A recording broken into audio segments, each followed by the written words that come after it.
Meski terpilih sebagai khalifah, segera setelah kematian ayahnya, beliau mundur dan menyerahkan posisi itu kepada saingannya, Muawiyah bin Abi Sufyan, demi menghindari perebutan kepemimpinan. Namun, Husain tidak setuju dengan keputusan kakaknya dan Muawiyah dianggap menjadi salah seorang oportunis dan perebut kekuasaan. Assalamualaikum warahmatullahi wabarakatuh, sahabat pijakan inspirasi.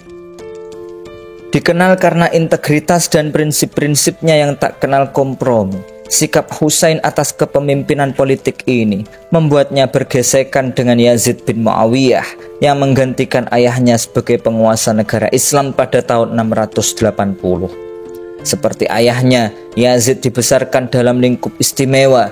Namun tidak seperti ayahnya, ia sangat sedikit tahu tentang Islam dan bahkan kurang berpengalaman dalam urusan publik.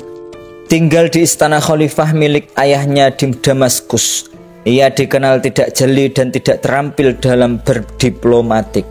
Bahkan kalangan yang mengenalnya dengan baik menganggapnya tidak cocok menjadi pimpinan tertinggi negeri itu.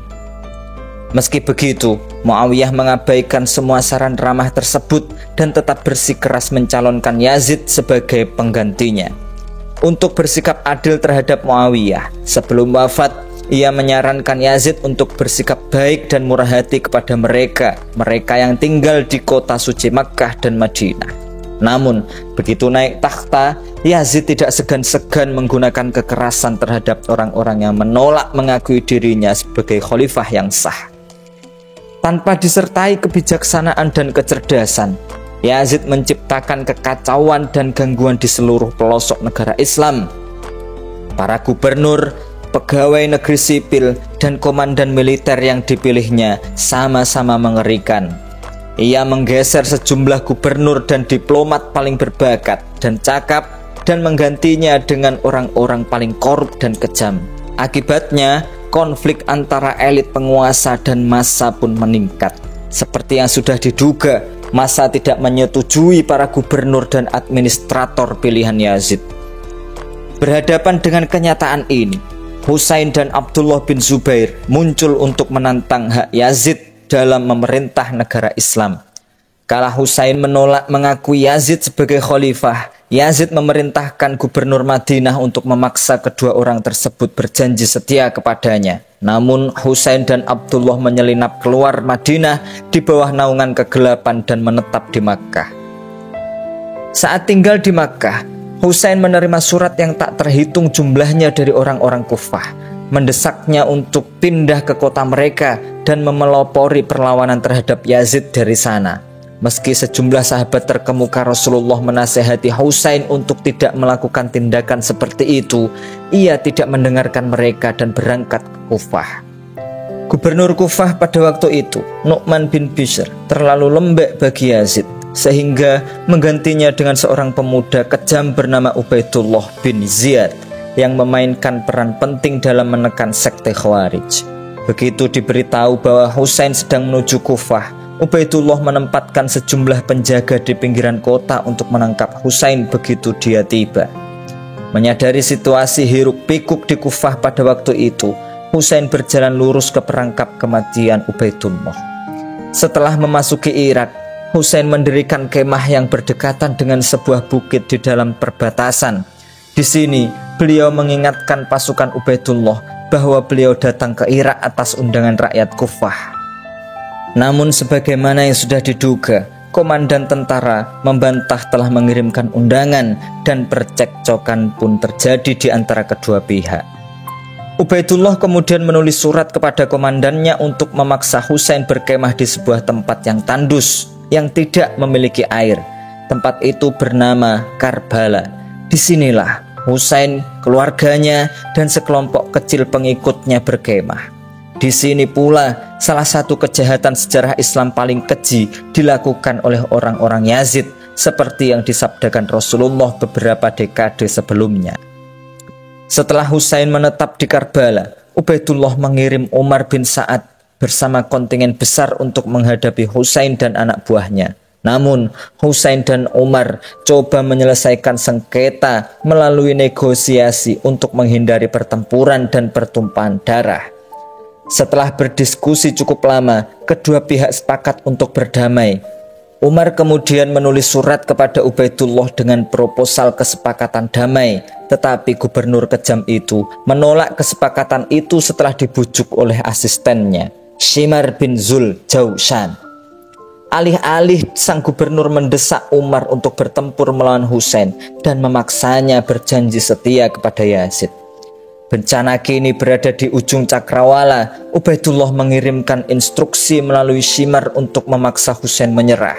Ketika menerima surat Ubaidullah, Umar bin Sa'ad menegur Shimar karena merusak rencana perdamaian itu. Meski Umar, putra sahabat terkenal Sa'ad bin Abi Waqqas, sangat ingin menyelesaikan konflik tanpa pertempuran, tetapi Shimar yang haus darah ingin bertempur dan menumpahkan darah orang-orang yang tidak bersalah.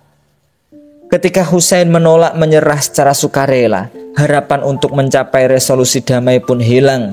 Malam itu, Husain berbicara kepada keluarga dan sahabat-sahabatnya serta meminta mereka untuk siap bertempur. Konflik ini telah ditakdirkan menjadi salah satu tragedi paling memilukan dalam sejarah Islam. Dampak tragedi ini terus menggores perasaan dan akal sehat kaum muslim sampai hari ini.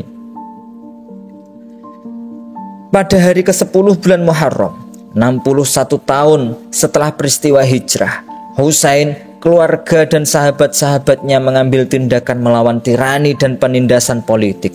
Diserang pasukan Ubaidullah, Husain dan para pengikutnya berjuang seperti singa dan satu persatu mereka gugur di medan perang, kecuali Husain yang gigih dan terus berjuang. Tak ada yang berani menyentuh pribadi yang menjadi kesayangan Rasulullah. Dalam keputusasaan, saat panah-panah menusuk tubuh dan lehernya, Husain mencari air untuk minum. Tetapi para pemburunya yang tidak berperasaan itu menolak memberi keringanan kepadanya. Akhirnya, Malik yang terkutuk mendaratkan pukulan di kepalanya. Sembari mengangkat matanya ke langit, Husain menangis dan berkata, "Tuhan, hilangkanlah hujan dan karunia bumi dari orang-orang ini. Mereka mengundang kami dengan janji untuk mendukung perjuangan kami. Ketika kami datang, mereka berbalik melawan dan mulai membunuh kami." Setelah mengucapkan itu, Husain mengambil pedangnya dan berjalan menuju para musuh yang menyerangnya dari segala arah. Tubuhnya dimutilasi dan Shimar yang memalukan memenggal kepalanya. Kepala itu dibawa kepada gubernur Kufah yang kemudian mengirimkannya kepada Yazid di Damaskus. Menurut para sejarawan, tubuh Husain dikuburkan di Karbala, tetapi ada beberapa ketidaksepakatan mengenai tempat kepalanya dimakamkan. Beberapa sejarawan mengatakan kepala itu dibawa ke Madinah dan dimakamkan di samping makam ibunya di Jannat al-Baqi. Sementara yang lain mengatakan kepala itu dimakamkan di Damaskus. Dimanapun itu, Husain telah dibunuh secara brutal pada usia 55 tahun. Seorang dengan prinsip-prinsip teguh yang hidup sesuai prinsip-prinsipnya dan meninggal dunia dalam rangka berjuang demi keadilan dan kebenaran. Sikap tak kenal kompromi Husain terhadap Yazid membuatnya mendapat gelar Pangeran para Syuhada. Sementara Yazid dikenal anak turunannya sebagai raja yang dibenci, manusia yang paling dibenci dalam sejarah Islam. Lebih dari setengah abad setelah kesyahidan Husain, keadilan pun ditegakkan dengan tertangkapnya orang-orang yang bertanggung jawab atas pembunuhan Husain di Karbala. Dinasti Umayyah perlahan hancur dan para pembunuh di Karbala ditangkap dan dihukum dengan cara yang patut dijadikan contoh oleh Abbasiyah. Husain tidak mati dengan sia-sia.